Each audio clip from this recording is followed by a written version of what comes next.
Over the past 25 years, since the election of New Labour in '97, Britain's undergone a profound demographic shift that has fundamentally changed the character of towns and cities across the kingdom. The fabric of many of these communities has been altered to such an extent that they're often unrecognisable to the generations that once called them home.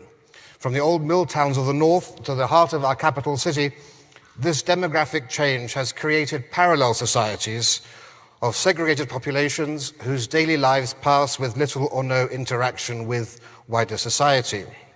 Now, this situation is quite without precedent in our Long Island story.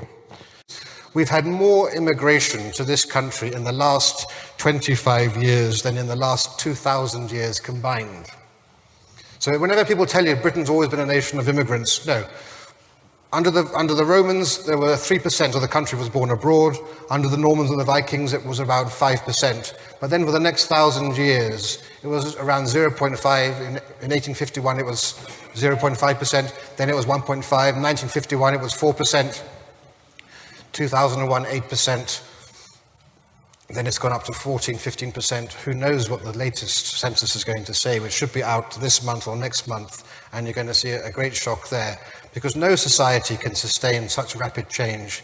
The policy of uncontrolled mass immigration unleashed on this country by Tony Blair and New Labour was the greatest act of national self-harm in the history of our kingdom.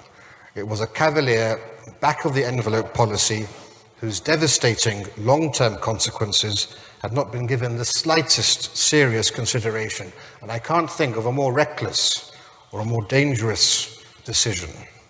That successive Conservative governments have effectively continued this policy is, I think, as scandalous as it is shameful.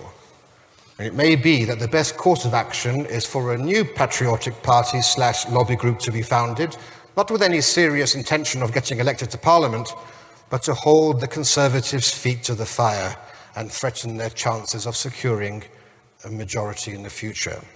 Such a party might just achieve for immigration what UKIP did for the referendum, what the Brexit Party did for Brexit.